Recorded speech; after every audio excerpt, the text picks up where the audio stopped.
Bonsoir et bienvenue dans l'édition spéciale proposée par la rédaction de TV78. Nous sommes le mercredi 21 octobre, voici les titres. L'hommage national à Samuel Paty, ce professeur assassiné par un terroriste à Conflans-Sainte-Honorine, se déroule ce soir à 19h30 à la Sorbonne à Paris. Dans les Yvelines, de nombreux rassemblements sont aussi prévus. Nous retrouverons plusieurs journalistes de la rédaction de TV78 en direct de Villepreux, Voisins-le-Bretonneux ou encore Élancourt. L'hommage de Conflans-Sainte-Honorine a lui eu lieu hier soir. Une marche blanche qui a rassemblé plusieurs milliers de personnes était organisée en son honneur. Notre invité, c'est Laurent Brosse, maire d'hiver droite de Conflans-Sainte-Honorine. Il s'est exprimé au micro de TV78 pendant la marche blanche dans sa commune. Très ému, il revient sur cet acte de barbarie. Pour cette journée d'hommage national, nous serons tout au long de cette édition en direct dans plusieurs villes yvelinoises, à Villepreux avec Célia Gatsongo, à Voisins-le-Bretonneux avec Astrid Bergère ou encore à Élancourt avec Justine Brasier. Ces trois villes organisent des marches blanches ou des rassemblements en l'honneur de Samuel Paty, peu de temps avant l'hommage national. Nous les retrouverons dans quelques instants. Cet hommage national justement rendu à Samuel Paty, c'est ce soir. Il se déroulera donc à la Sorbonne à Paris à partir de 19h pour saluer la mémoire de ce professeur d'histoire-géographie assassiné par un terroriste, comme je vous le disais en titre, pour avoir enseigné la liberté d'expression à ses élèves. Le président Emmanuel Macron lui remettra d'ailleurs la Légion d'honneur à titre posthume en présence de sa famille. Le cercueil arrivera ensuite vers 19h30 dans la cour d'honneur de la Sorbonne. Dans les Yvelines, plusieurs hommages étaient organisés donc aujourd'hui. Parmi eux, Saint-Cyr-l'École, où s'est déroulée une marche blanche. Le cortège est parti à 16h depuis le collège Jean Racine pour une arrivée à l'hôtel de ville. Bichente Mérien Santisteban a rencontré la maire Sonia Brault et Philippe Bergala, proviseur au lycée professionnel Jean Perrin. Ça permet à la fois pour les élèves de Saint-Cyr, à la fois pour le corps enseignant, pour les élus d'une manière générale, de dire notre tristesse aujourd'hui et surtout de rendre hommage à un homme qui est tombé pour ses valeurs et pour la liberté d'expression. Symboliquement, oui, c'est très très fort. Voilà, on part de cet établissement, le collège Jean Racine, et on va arriver à la mairie, au lieu de la République. Et donc c'est extrêmement important pour nous que de pouvoir assurer cette marche. Autre rassemblement pendant cette journée nationale d'hommage, et celui-ci a lieu en ce moment même. À Villepreux, c'est une marche blanche qui est organisée. Nous rejoignons Célia Gatsongo qui est en direct sur place. Célia, bonsoir. Qu'est-ce qui est prévu pour cette marche blanche ? Alors, je me trouve sur le parvis de l'hôtel de ville de Villepreux. Le maire Jean-Baptiste Amonique a voulu organiser une marche blanche en l'honneur de l'enseignant tué Samuel Paty. Derrière moi, des centaines et des centaines de personnes avec des roses blanches à la main. Cette marche va débuter dans quelques instants. Elle passera par le clos Crostier, puis le lycée Sonia Delaunay pour se terminer devant le collège Léon Blum, où une gerbe de fleurs sera déposée. S'en suivent plusieurs discours. Un discours, bien entendu, du maire de Villepreux, puis aussi du député de la 11e circonscription des Yvelines, Philippe Bennassaya. Merci Célia pour ces précisions et vous allez évidemment suivre cette marche. Le reportage sera à retrouver demain dans notre édition du 7-8 journal. Nous rejoignons maintenant Astrid Bergère qui est en direct de Voisins-le-Bretonneux. La ville organise elle aussi un rassemblement et une minute de silence. Quelle est l'ambiance actuellement, Astrid ? On me dit que c'est la minute de silence justement en ce moment. On va vous reprendre plus tard si ça vous convient pour respecter cette minute de silence. Justement, parmi aussi dans l'actualité, les nombreux rassemblements yvelinois en hommage à Samuel Paty. Certaines villes, elles, ont fait le choix de l'organiser hier soir, mardi, ou bien ce matin, comme Trappes, Guyancourt ou encore Magny-les-Hameaux. Reportage de Patrick Jacques de Dixmus, Bichente Mérien Santisteban et Astrid Bergère. Les hommages continuent dans les Yvelines. Mardi 20 octobre, à Magny-les-Hameaux, la pluie n'a pas empêché les habitants de venir se recueillir à l'appel de la municipalité. Ici, à Magny-les-Hameaux, il était essentiel de pouvoir se rassembler pour pouvoir montrer aussi notre union face à des terroristes qui essayent de nous diviser et surtout de pouvoir rappeler notre attachement à nos valeurs de liberté, d'égalité, de fraternité, de laïcité. Ça me paraissait important de venir pour dire que l'école est importante en France, que les enfants ont la chance de pouvoir y venir gratuitement et dans la plupart du temps dans de très bonnes conditions.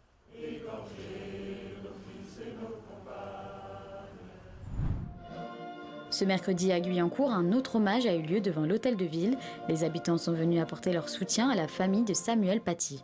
Des personnes se sont battues pour la liberté d'expression et aujourd'hui en mourir dans des conditions telles quelles, barbares, je trouve ça inadmissible, inacceptable. De confession musulmane, cette Guyancourtoise veut éviter à tout prix les amalgames.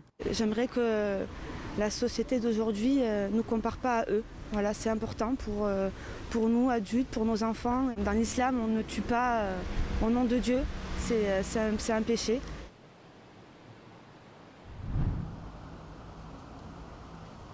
L'importance du vivre ensemble, c'est aussi ce qu'ont voulu montrer les habitants de Trappes en se rassemblant pour l'hommage rendu ce mercredi midi. Ça nous a touchés et ça nous a fait mal au cœur et on vient lui rendre hommage. Voilà, et partager cet hommage avec les trappistes. Je pense que chacun est concerné, quelles que soient ses origines, quelle que soit sa religion, même s'ils sont athées comme moi, mais je pense que chacun doit vivre ensemble et c'est l'essentiel sous notre République. Aujourd'hui, on a tendance à se diviser sur certains éléments, alors qu'en fait, on ne focalise pas sur ce qui nous fédère. Et on dit en général, ce qui nous fédère est plus fort que ce qui peut nous diviser. On n'a pas toujours tous les mêmes opinions, et la laïcité, c'est aussi ça, respecter les opinions des autres. L'hommage national à Samuel Paty sera rendu ce mercredi à partir de 19h. Il recevra la Légion d'honneur à titre posthume et sera fait commandeur des Palmes académiques. Nous rejoignons à nouveau Astrid Bergère à Voisins-le-Bretonneux en direct. Par égard et par respect pour la minute de silence qui se déroulait tout à l'heure, nous avons coupé votre direct. Mais quelle est l'ambiance aujourd'hui, justement, après cette minute de silence, Astrid ? Oui, Éléonore, alors je me trouve sur le parvis de l'hôtel de ville de Voisins-le-Bretonneux. Le rassemblement touche à sa fin. Cela a commencé par un discours de la maire et puis un discours qui était touchant. Elle a rappelé l'importance de l'éducation et du vivre ensemble. Et puis il y a eu cette minute de silence et enfin un dépôt de gerbes sur le monument aux morts derrière moi. Il y avait beaucoup de monde, beaucoup d'habitants sont venus ce soir et là les gens discutent, échangent des mots et voilà, c'est la fin du rassemblement. Eh bien, merci Astrid. Et comme je le disais pour Célia qui était à Villepreux, vous suivrez vous aussi ce rassemblement et nous aurons plus de précisions demain dans le 7-8 journal. Partons désormais à Elancourt où Justine Brasier nous attend en direct, elle aussi, du rassemblement prévu par la mairie à 18h30. Donc on est un tout petit peu avant ce rassemblement. Comment ça se passe actuellement, Justine ? Je vois que vous avez quelqu'un avec vous. Oui, exactement. Alors déjà, Éléonore, je me trouve sur le parvis de l'hôtel de ville où va se passer le rassemblement. Alors, il n'a pas commencé puisqu'il débutera à 18h30, mais vous pouvez le voir, il y a déjà beaucoup d'Élancourtois qui sont présents pour cet hommage à Samuel Paty et notamment qui sera suivi après par une minute de silence. Alors, je suis avec Baptiste qui est au collège en 5e. Baptiste, est-ce que tu peux nous dire un peu pourquoi tu es venu à cet hommage ? Je suis venue pour rendre hommage à Samuel Paty, un prof d'histoire géo, qui a été assassiné et décapité. Et voilà. Et tu te sens un peu concernée puisque tu es au collège, j'imagine ? Bah oui, parce que pour certains élèves, ça peut faire mal de voir un prof, d'entendre qu'un prof s'est fait tuer. Et comme je suis au collège de la géo, je pense que j'aimerais pas que ça se passe avec un de mes profs et voilà quoi. Merci Baptiste pour cette réponse. Ici, beaucoup d'émotions, d'incompréhension et de tristesse, Éléonore, face à l'événement tragique qui s'est produit vendredi. Voilà ce que je peux vous dire actuellement. Merci Justine pour ces précisions et merci à ce jeune homme d'avoir témoigné dans cette édition spéciale. Si l'hommage national se déroule donc ce soir, la ville de Conflans-Sainte-Honorine, elle, a rendu d'abord un hommage local à Samuel Paty. C'était hier soir. Des milliers de personnes ont participé à la marche blanche organisée en son honneur. Reportage.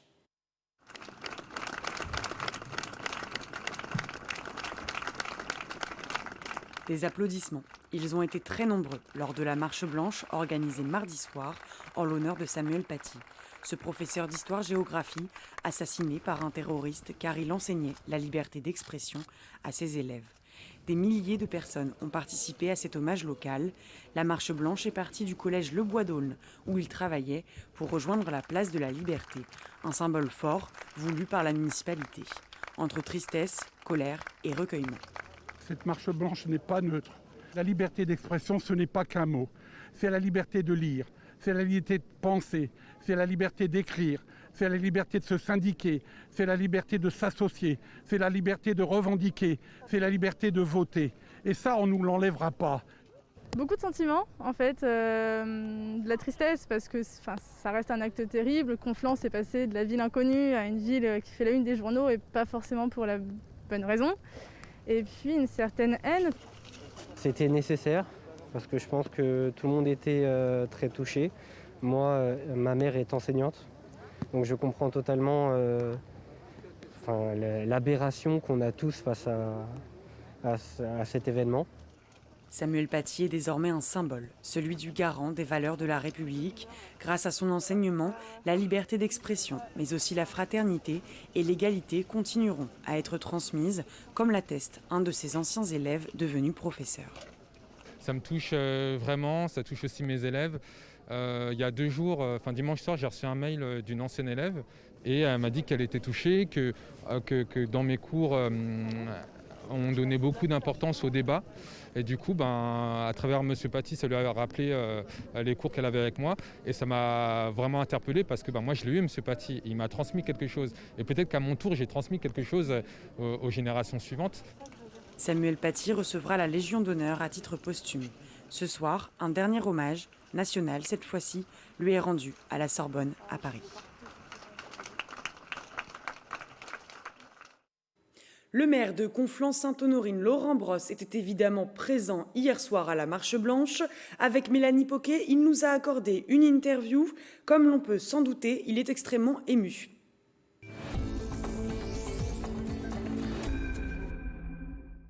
Bonsoir Laurent Brosse, vous êtes le maire de Conflans-Sainte-Honorine où s'est passé ce drame absolu. Quelle réaction aujourd'hui avez-vous ? Toujours sous le choc. Évidemment, les jours passent, mais je suis toujours très choqué, bouleversé, blessé par ce qui s'est passé. Le souhait, c'était de retrouver la population conflanaise. On a pu faire un formidable hommage dans la ville de Conflans-Sainte-Honorine, un hommage digne à Samuel Paty. Et puis, est important avec la population que nous nous serrons les coudes pour que dans les semaines, les mois à venir, ça prendra sans doute du temps, nous puissions ensemble nous relever. Ça vous tenait à cœur d'organiser cette marche blanche, ce mercredi soir, cette fameuse marche blanche, avant l'hommage national à la Sorbonne ? Il était fondamental qu'il y ait, à mon sens, un hommage local à Conflans-Sainte-Honorine préalable à l'hommage national. J'ai beaucoup échangé avec les Conflanais depuis vendredi dernier. Tous avaient besoin de parler, avaient besoin d'échanger, avaient besoin d'être écoutés. Et cette marche blanche s'inscrit dans cette démarche où on a tous besoin de se retrouver, de dire ce qu'on a sur le cœur. Et c'est le début du long processus de redressement de la ville de Conflans-Sainte-Honorine. On sent bien l'émotion pendant cette marche, on sent bien l'émotion des gens, la colère, l'effarement aussi, si je puis dire, de cet acte de barbarie. Pour vous, quel est un petit peu votre sentiment par rapport aux Conflanais ? Vous dites souvent que vous vous relèverez, c'est toujours votre état d'esprit, j'imagine ? Toujours dans l'état d'esprit où on se relèvera, simplement nous sommes dans une ville où nous n'avons pas l'habitude des phénomènes de délinquance, encore moins de la barbarie. Et c'est d'autant plus choquant pour la population. Ça prendra du temps, mais je vais dans une démarche d'échange avec la population. Nous devons aller au plus près des familles, au plus près des enfants, de nos enfants, pour leur expliquer, pour surtout les écouter et pour les accompagner. Et pour cela, je compterai sur évidemment la communauté éducative, mais aussi sur les éducateurs spécialisés dans nos quartiers.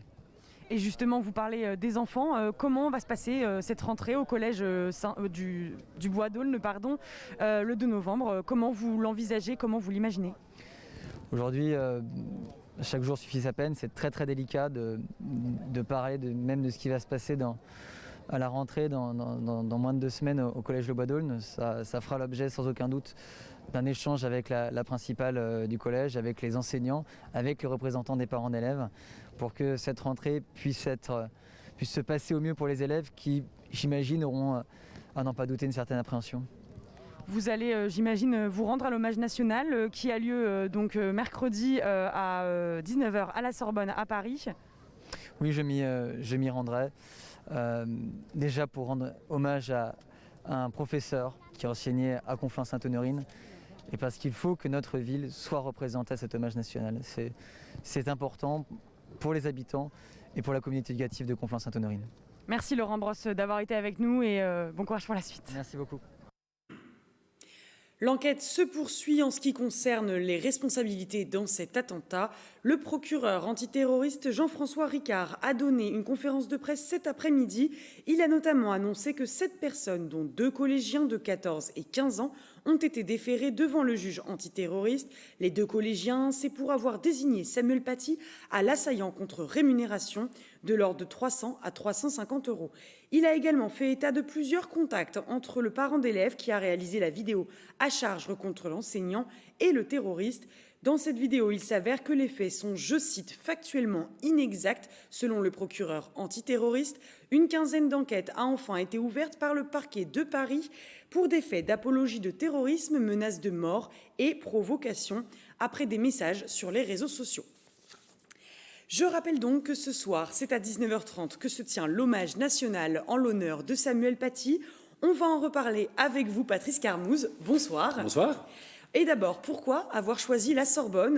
Emmanuel Macron a choisi cet endroit pour cet hommage national à Samuel Paty. Vous avez raison, c'est Emmanuel Macron qui l'a choisi en accord avec la famille de Samuel Paty. Alors, on voit bien pourquoi, parce que c'est évidemment le lieu du savoir, de l'enseignement, mais je dirais que c'est plus que ça encore. À mon avis, c'est le lieu du génie français. Le génie français, c'est à la fois l'expression de la liberté et la liberté d'expression. Et parfois de la contestation. Il y a eu mai 68 à la Sorbonne, il y a eu des grandes contestations à la Sorbonne. Et au fond, c'est ça, c'est le lieu à la fois de la liberté et de la laïcité. D'ailleurs, le ministre de l'Éducation nationale, Jean-Michel Blanquer, l'a dit, il a dit la Sorbonne, c'est l'incarnation de l'importance de ce qui se joue aujourd'hui. Et pourtant, jusqu'ici, les hommages avaient plutôt lieu aux Invalides, sauf, si je me rappelle bien, si mes souvenirs sont bons, pendant l'attentat du Bataclan en 2015, ça avait eu lieu à la Sorbonne, parce qu'il y avait eu beaucoup d'étudiants. Il y avait une visite du président François Hollande à la Sorbonne, parce qu'il y avait beaucoup d'étudiants qui étaient morts au Bataclan. Mais vous avez raison, généralement, ça a lieu aux Invalides depuis longtemps, en gros depuis 1840, c'est-à-dire le retour des cendres de Napoléon en France. Pourquoi? Parce que d'abord, c'est souvent des militaires qui jouent leur vie. Et les Invalides, c'est ce qu'on appelle le panthéon des militaires. Et puis, il y a d'ailleurs eu le colonel Bertram, vous savez, qui était intervenu de manière héroïque dans la prise d'otage du supermarché de Trèbes, ça a été aux Invalides. Mais il faut dire que c'est quand même des hommages très codifiés, un peu pontifiants, avec les hommages militaires, le passage des troupes en revue. Alors ça convient bien aux militaires, ça convient aux policiers, ça convient aussi, puisqu'on le fait aussi beaucoup pour eux, aux femmes et aux hommes politiques. Franchement, pour un enseignant, ce n'était pas le lieu le mieux indiqué. Donc c'était bien la Sorbonne. On va entendre ce soir, d'ailleurs, pendant cet hommage national, en dehors du discours d'Emmanuel Macron, évidemment, la lecture de la lettre d'Albert Camus à son premier instituteur. Oui, qui s'appelait Louis Germain, et c'est une lettre qu'il a écrite le jour où il a appris qu'il allait être récompensé du prix Nobel. Et je vous cite un tout petit extrait, il lui dit « Sans vous, sans votre enseignement, sans votre exemple, rien de tout cela ne serait arrivé ». C'est évidemment un magnifique hommage à ce qu'est l'enseignement, à ce qu'était l'enseignement et au métier d'enseignant qui était celui de Samuel Paty. Et puis, à la Sorbonne, il y a 2 statues qui sont importantes, c'est celle de Victor Hugo et de Louis Pasteur. Alors, Victor Hugo, c'est évidemment l'immense écrivain, l'immense poète, mais c'est plus que ça, c'est aussi un humaniste. Et on va se souvenir de cette phrase célèbre de Victor Hugo, « Ouvrez des écoles, vous fermerez une prison ». Et c'est au fond, là aussi, un hommage au savoir, à la connaissance et au fait que l'enseignement et la connaissance, ça éloigne de la violence et du crime. Et puis, Louis Pasteur, là encore, on peut y voir un symbole. Louis Pasteur, c'est lui qui a trouvé le vaccin contre la rage. Et qu'est-ce qui se passe aujourd'hui pour la République, sinon l'idée de trouver le vaccin contre la rage des barbares et des assassins? On se quitte sur cette jolie métaphore. C'est la fin de cette édition spéciale. Merci de l'avoir suivi. L'information revient demain à 18h dans le 7-8 journal présenté par Grégory Canalé. Et vous pourrez revoir cette émission et toutes les autres sur notre site internet tv78.com ou encore sur notre application mobile TV78. Je vous souhaite une très bonne soirée.